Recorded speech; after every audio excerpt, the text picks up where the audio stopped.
ব্লাউজের ব্যাক সাইডে যে লাইনিংটা দেওয়া আছে এটা দেখে হয়তো একটু অন্যরকম মনে হতে পারে, কিন্তু ব্লাউজ পিসে ব্যাক সাইডে এই কালারটাই ছিল, সেই কারণে কিন্তু আমি লাইনিংটা এই কালারের মধ্যেই দিয়েছি।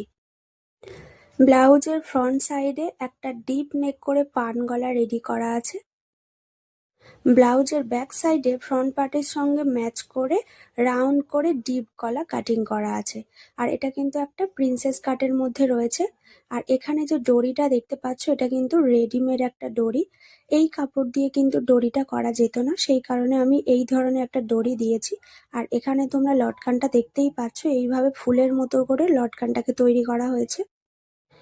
এই ব্লাউজটায় কিন্তু কোনো রকম লেস ভালো লাগছিল না, সেই কারণে আমি ব্লাউজটাকে সিম্পলের মধ্যেই রেখেছি।